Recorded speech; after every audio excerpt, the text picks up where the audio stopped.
आप सबका आज इस नए वीडियो में स्वागत है।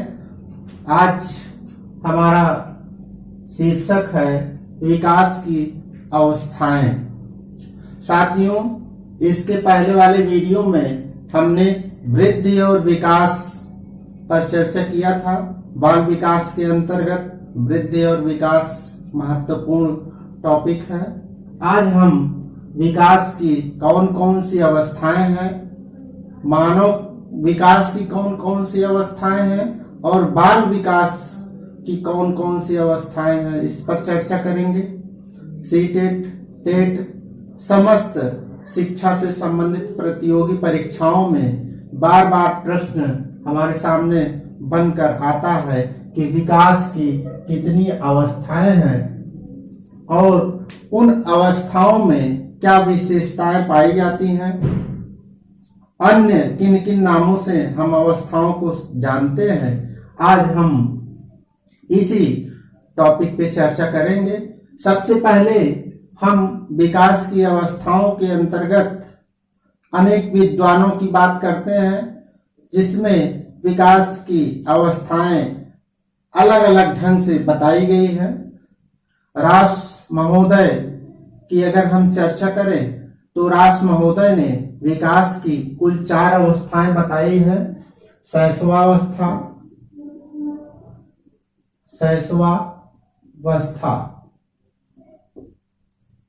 दूसरी अवस्था बाल्यावस्था,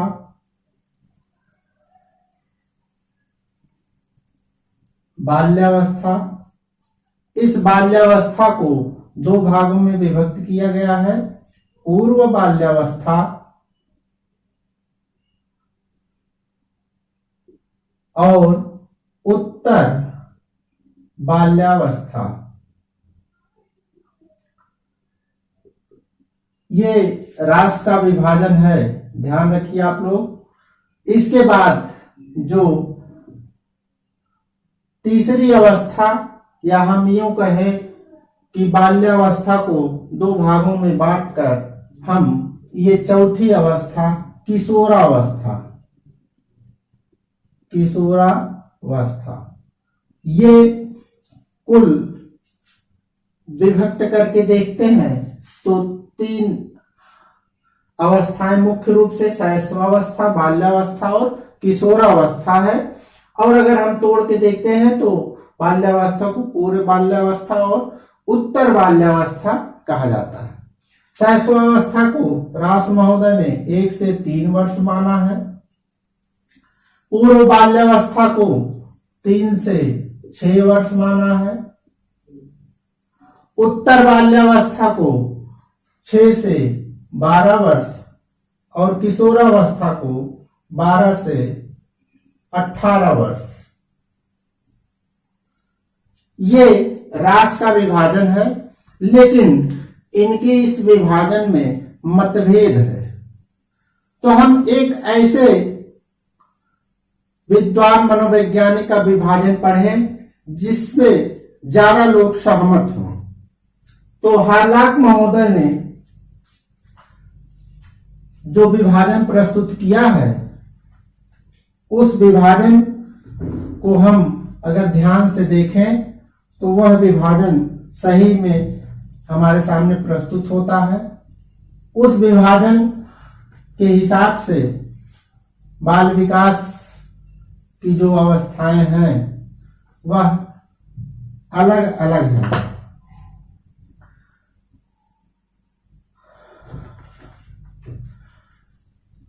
बाल विकास की जो अवस्थाएं हैं, हार्लॉक महोदय का जो विभाजन है वो सबसे अच्छा माना जाता है। हार्लॉक महोदय ने बाल विकास को 2 भागों में, मुख्य रूप से 2 भागों में सबसे पहले विभक्त किया है। सबसे पहले अवस्था है जन्म पूर्व अवस्था। जन्म पूर्व अवस्था और दूसरी है जन्म पश्चात अवस्था, जन्म पश्चात अवस्था। अगर हम जन्म पूर्व की अवस्थाओं को देखते हैं तो हमारे सामने 3 महत्वपूर्ण अवस्थाएं आती हैं, जिसमें सबसे पहले अवस्था है डिंबावस्था। डिंबावस्था, जिसको हम बीजावस्था भी बोलते हैं। बीजावस्था। इसके बाद जो दूसरी अवस्था आती है वह है भ्रूणावस्था। भ्रूणावस्था ये दूसरी अवस्था है, और तीसरी अवस्था है शिशु विकास अवस्था।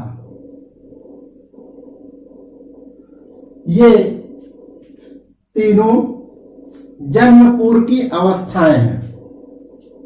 इसके बाद जन्म पश्चात कौन कौन सी अवस्था आती है? इसमें सबसे पहले आती है शैशवावस्था। शैशवावस्था, शैशवावस्था, इसको भी हम और अच्छे से समझने के लिए विभक्त करते हैं तो यह भी सबसे पहले नवजात शिशु और फिर शैशवावस्था,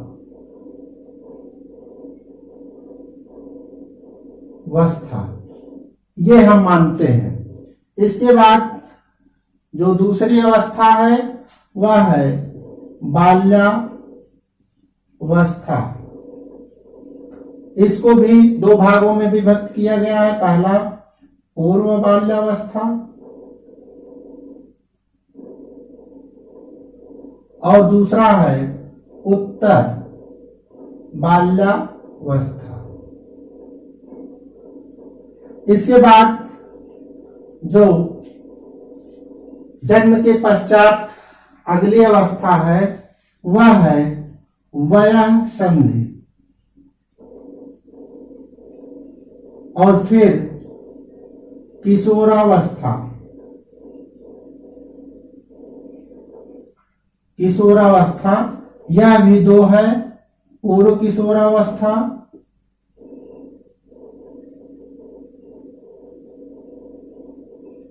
और उत्तर किशोरावस्था।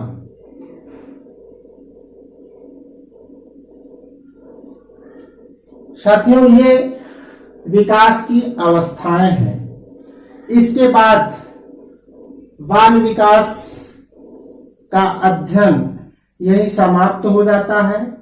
अगर हम मानव विकास की बात करें तो 2 अवस्थाएं इसके बाद और होती हैं, जिसका अध्ययन मानव विकास के अंतर्गत किया जाता है। और अच्छे से अगर हम समझने का प्रयास करें तो इसको हम 3 रूप में मान सकते हैं। 3 रूप कौन कौन से हैं? प्रौढ़ावस्था, प्रौढ़ावस्था, मध्यावस्था और वृद्धावस्था।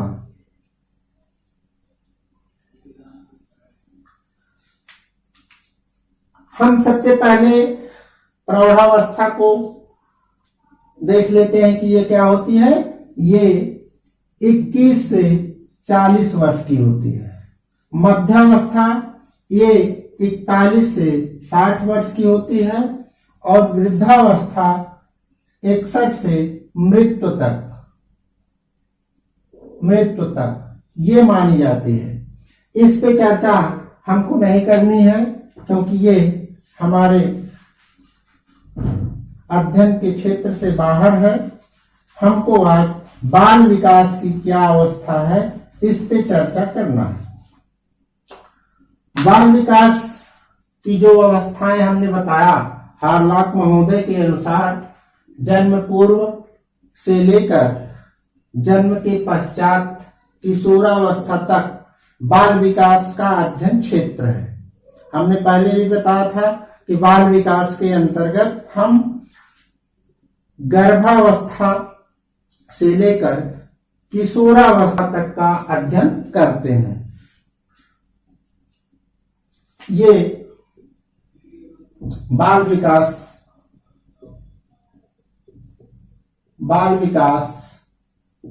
की अवस्था है। बाल विकास की अवस्था। अब हम इसको समझने का प्रयास करते हैं कि कितने से कितने वर्ष तक की या कितने समय अंतराल की कौन सी अवस्था है और किन किन नामों से जाना जाता है। सबसे पहले आप ध्यान दीजिएगा कि हार्लॉक महोदय का विभाजन है जो कि सर्वमान्य विभाजन माना जाता है। जन्म पूर्व अवस्था में सबसे पहले हमने कहा कि डिंबावस्था। जन्म पूर्व अवस्था में सर्वप्रथम जो अवस्था है डिंबावस्था है या बीजावस्था है, जो गर्भाधान प्रक्रिया से प्रारंभ होता है, अर्थात स्त्री और पुरुष के मिलन से, अंडाणु और शुक्राणु के मिलन से यह डिंबावस्था बीजावस्था का शुरुआत होता है, जो कि शून्य से 2 सप्ताह, शुरुआत से 2 सप्ताह ये माना जाता है। इसमें क्या क्या होता है? इस अवस्था में डिंब के कोष में गुणात्मक वृद्धि होती है। ये 0 से 2 सप्ताह अर्थात 15 दिन ये माना जाता है। इसके बाद दूसरी अवस्था आती है भ्रूणावस्था। भ्रूणावस्था 2 सप्ताह से 2 माह तक की होती है। 2 सप्ताह से 2 माह, 0 से 2 सप्ताह बीजावस्था या डिंबावस्था और 2 सप्ताह से 2 माह तक ये होती है भ्रूणावस्था। इसके बाद आती है शिशु विकास की अवस्था। ये 3 माह से जन्म तक, 3 माह से जन्म तक ये मानी जाती है। शिशु विकास की अवस्था में एक मनुष्य के रूप में, मानव के रूप में ये जो भ्रूण है, जो डिंब है, जो बीज है, यह भ्रूण के आकार का जो भी पिंड है, इसको पिंडावस्था भी बोलते हैं भ्रूणावस्था को, यह मनुष्य के रूप आकार को ले लेता है। यह जब तक शिशु जन्म नहीं ले लेता है तब तक ये अवस्था चलती रहती है। इसमें सभी अंग का निर्माण हो जाता है, सभी अंग बन जाते हैं और वो विकसित होते हैं, कार्य करते हैं। 4 माह, लगभग 4 माह 15 सप्ताह हम कहते हैं। इसमें उस जो भ्रूणावस्था में पिंड था वह एक जो मनुष्य का आकार ले लिया है, वो उसके हृदय की गति को आसानी से सुना भी जा सकता है। इसके पश्चात यह जन्म पूर्व अवस्था यही समाप्त होती है। चंद्रमास, 10 चंद्रमास, 10 चंद्रमास या हम कहें 9 माह या कहें 280 दिन, 10 चंद्रमास या 9 माह या 280 दिन के पश्चात फिर उस शिशु का जन्म हो जाता है। शिशु का जन्म जब हो जाता है तो उसके पश्चात हमारी दूसरी अवस्था शुरू होती है, जन्म पश्चात की अवस्था। जन्म पश्चात में सबसे पहले जो अवस्था आती है वह शैशवावस्था आती है।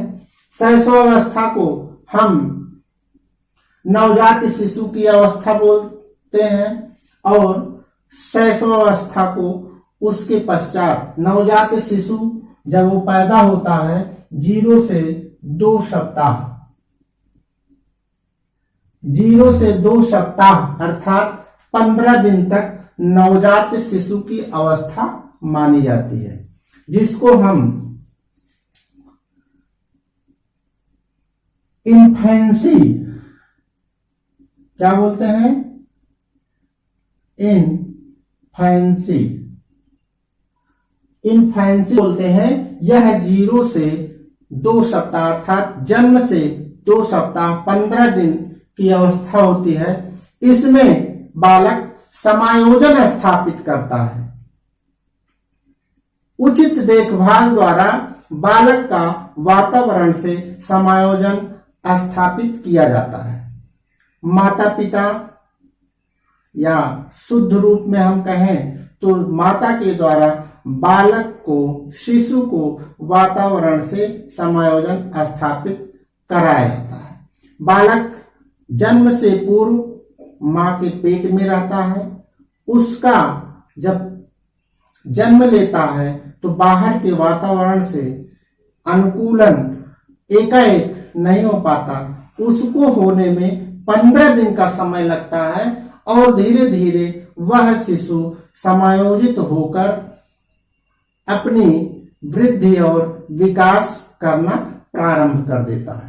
इसके पश्चात जो शैशवावस्था आती है, इसको हम बचपनावस्था भी बोलते हैं।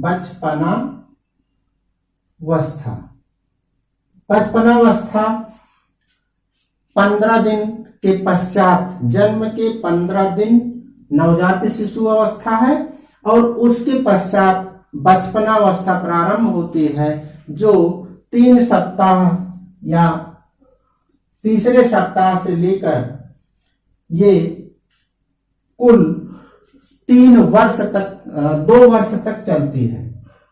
2 वर्ष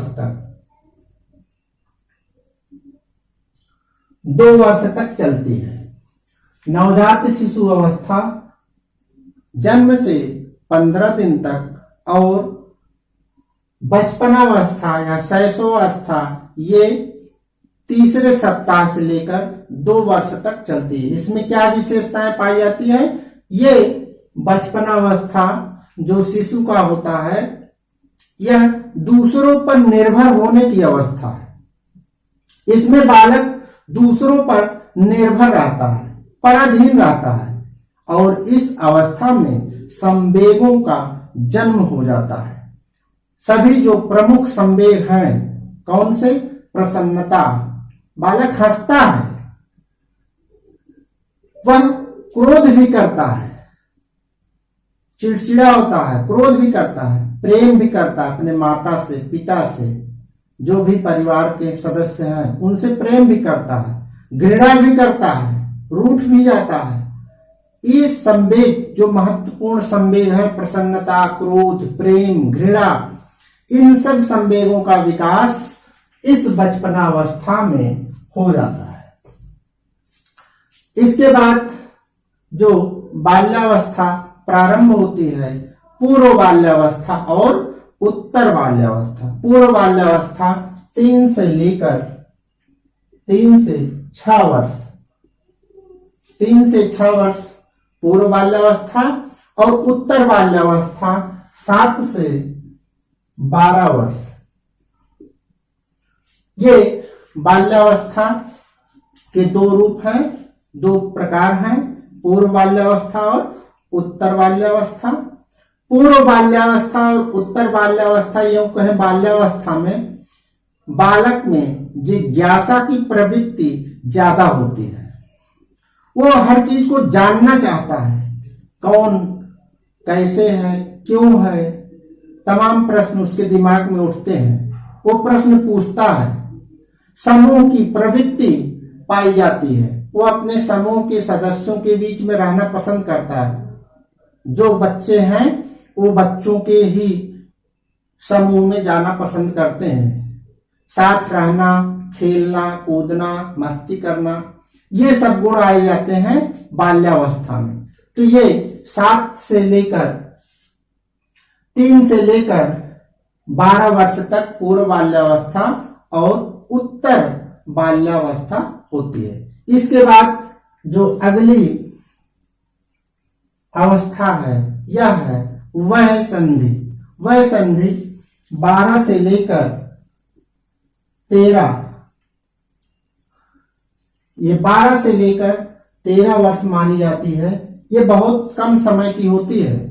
ये बाल्यावस्था और किशोरावस्था के बीच की अवस्था है तो ये बहुत कम समय की अवस्था, लेकिन बहुत ही महत्वपूर्ण अवस्था होती है।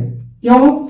क्योंकि इस अवस्था में यौन अंगों का विकास हो जाता है, तीव्र गति से हो जाता है। बालिकाओं में अगर देखें तो 11 से 13 वर्ष तक बालिकाओं में और 12 से 13 वर्ष तक बालकों में यौन अंगों का विकास हो जाता है। वो धीरे धीरे पुष्ट होते हैं, प्रौढ़ होते हैं और बहुत ही थोड़े समय में यह अवस्था समाप्त हो जाती है। उसके पश्चात आ जाती है किशोरावस्था। किशोरावस्था बहुत ही महत्वपूर्ण अवस्था जीवन की मानी जाती है।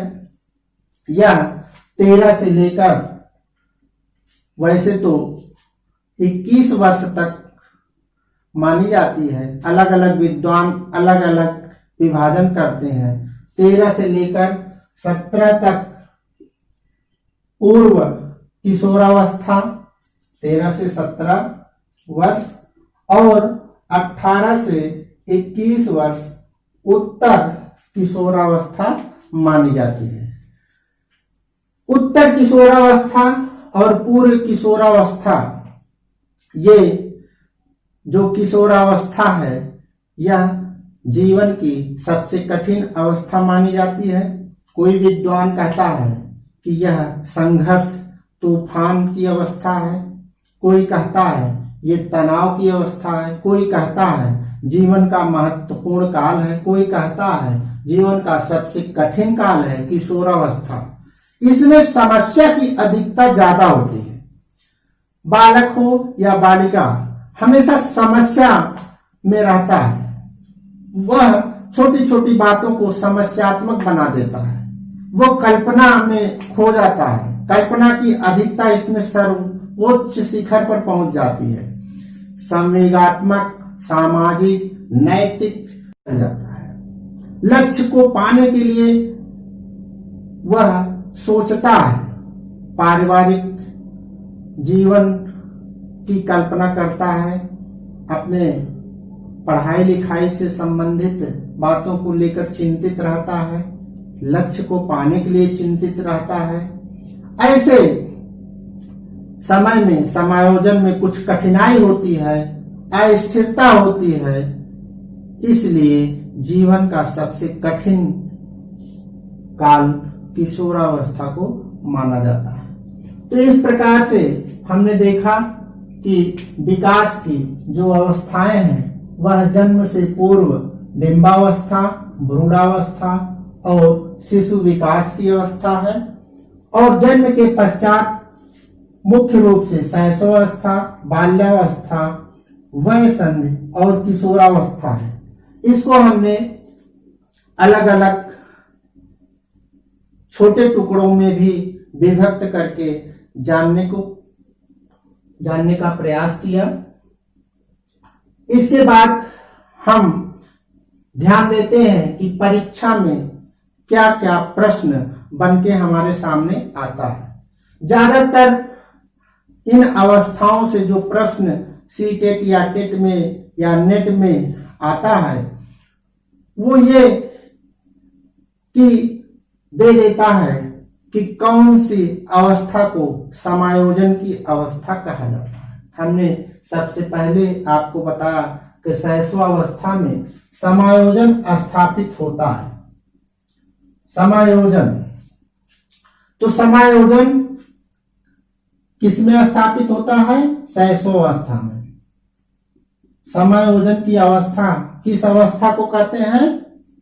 शैशव अवस्था को कहते हैं, क्योंकि अंदर से मतलब माता के पेट से बाहर निकलकर शिशु वातावरण से समायोजन स्थापित करता है। माता पिता या परिवार के जो सदस्य हैं उनकी देखभाल के द्वारा।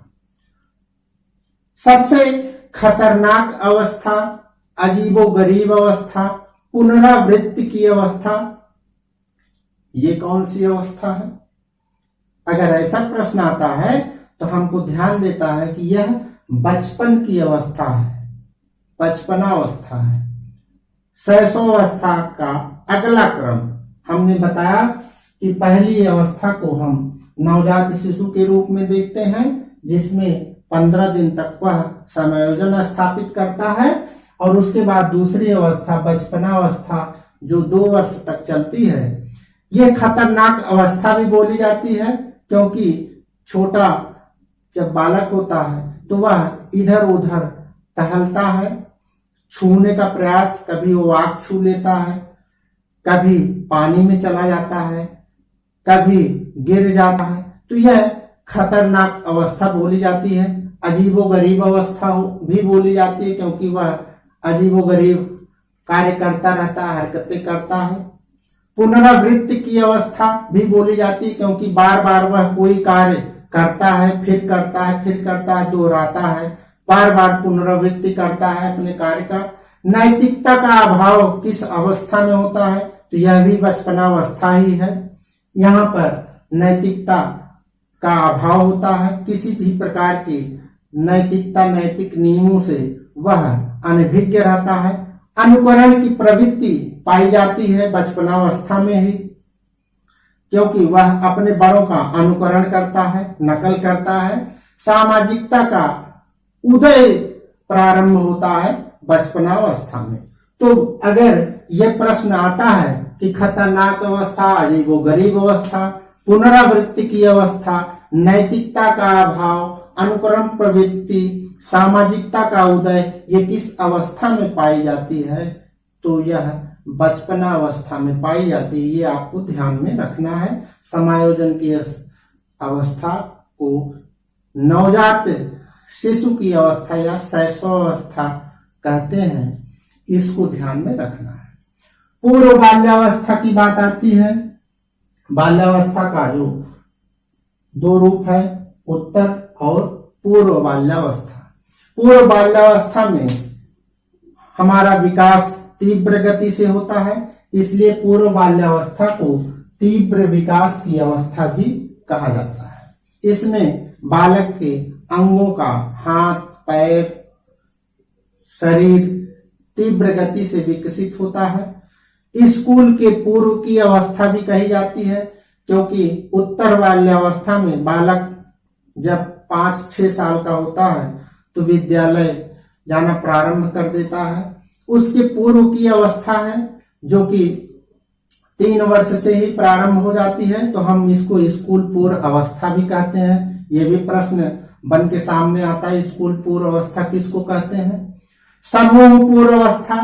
बाल्यावस्था में बालक समूह में रहना, खेलना पसंद करता है, तो उस समूह पूर्व अवस्था से पहले की जो अवस्था है वह पूर्व बाल्यावस्था कही जाती है। जिज्ञासु प्रवृत्ति की अवस्था भी कही जाती है पूर्व बाल्यावस्था को। इसमें जिज्ञासा की प्रवृत्ति बढ़ जाती है। बालक किसी का हस्तक्षेप पसंद नहीं करता है। जब वो खेलता है या कोई कार्य करता है तो सोचता है कि हम जो कर रहे हैं वही करें, इसमें कोई रोक टोक ना हो। इसलिए पूर्व बाल्यावस्था में हस्तक्षेप पसंद नहीं किया जाता। स्वतंत्र कार्य करने की प्रवृत्ति पूर्व बाल्यावस्था में पाई जाती है। तो जो प्रश्न बन के आता है, पूर्व बाल्यावस्था को तीव्र विकास की अवस्था भी कहते हैं, या तीव्र विकास की अवस्था किस अवस्था को कहते हैं? तो पूर्व बाल्यावस्था। स्कूल पूर्व अवस्था किसको कहते हैं? वो भी पूर्व बाल्यावस्था। समूह पूर्व अवस्था किसको कहते हैं? पूर्व बाल्यावस्था। जिज्ञासु प्रवृत्ति की अवस्था, वो भी पूर्व बाल्यावस्था।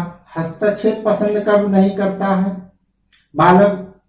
वह भी पूर्व बाल्यावस्था में नहीं करता है और स्वतंत्र कार्य करना चाहता है। उत्तर बाल्यावस्था की बात आती है। उत्तर बाल्यावस्था में क्या विशेषताएं पाई जाती है और क्या कहा जाता है, किन किन नामों से पुकारा जाता है?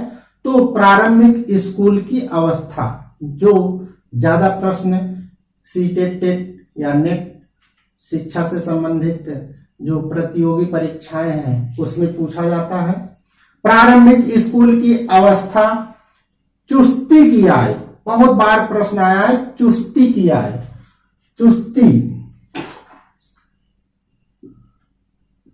चुस्ती की आयु, बार बार ये प्रश्न आता है किसको कहते हैं? तो उत्तर बाल्यावस्था को चुस्ती की आयु कहते हैं। गंदी आयु, गंदी आयु किसको कहते हैं? इसको भी उत्तर बाल्यावस्था को ही गंदी आयु की अवस्था कहते हैं। समूह की आयु,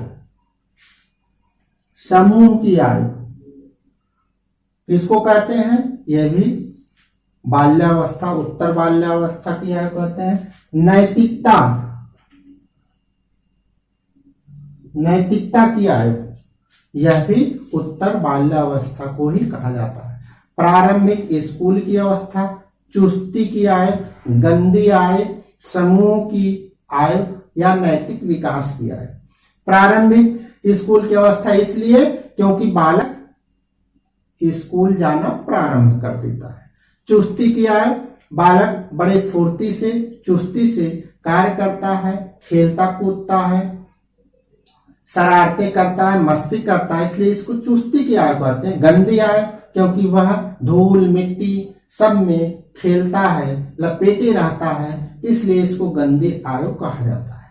समूह की आयु, बालक अपने आयु के जो अन्य सदस्य हैं, अपने पास पड़ोस परिवार के, उनके साथ रहना पसंद करता है, खेलना कूदना पसंद करता है, इसलिए उसको समूह की आयु कहते हैं। और नैतिक विकास की आयु इसलिए कहा जाता है क्योंकि धीरे धीरे उसमें नैतिकता का जन्म होता है। माता पिता या परिवार के बड़े अन्य सदस्य जो हैं वो उसको सिखाते हैं कैसे उठना, कैसे बैठना, कैसे बड़ों के साथ बातें करना।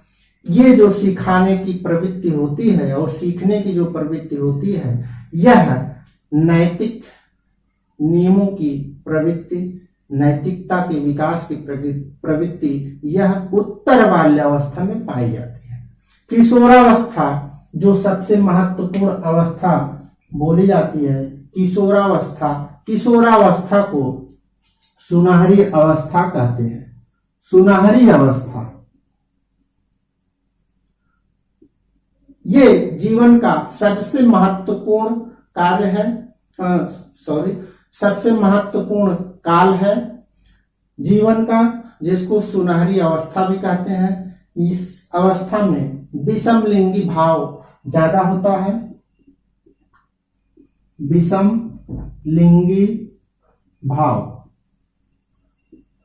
विषम लिंगी भाव अगर लड़का है तो वो लड़कियों के प्रति आकर्षित होता है, लड़कियां लड़कों के प्रति आकर्षित, विषम लिंगी भाव पैदा होता है। वो कल्पना में डूबे रहते हैं, इसलिए कल्पना की प्रधानता इस अवस्था में होती है। कल्पना प्रधान अवस्था भी होती है। तनाव, संघर्ष, तूफान, कठिनाई, ये तमाम नाम, अनेकों नाम किशोरावस्था के लिए प्रयुक्त होते हैं। व्यवसाय चुनने की भी अवस्था यही होती है।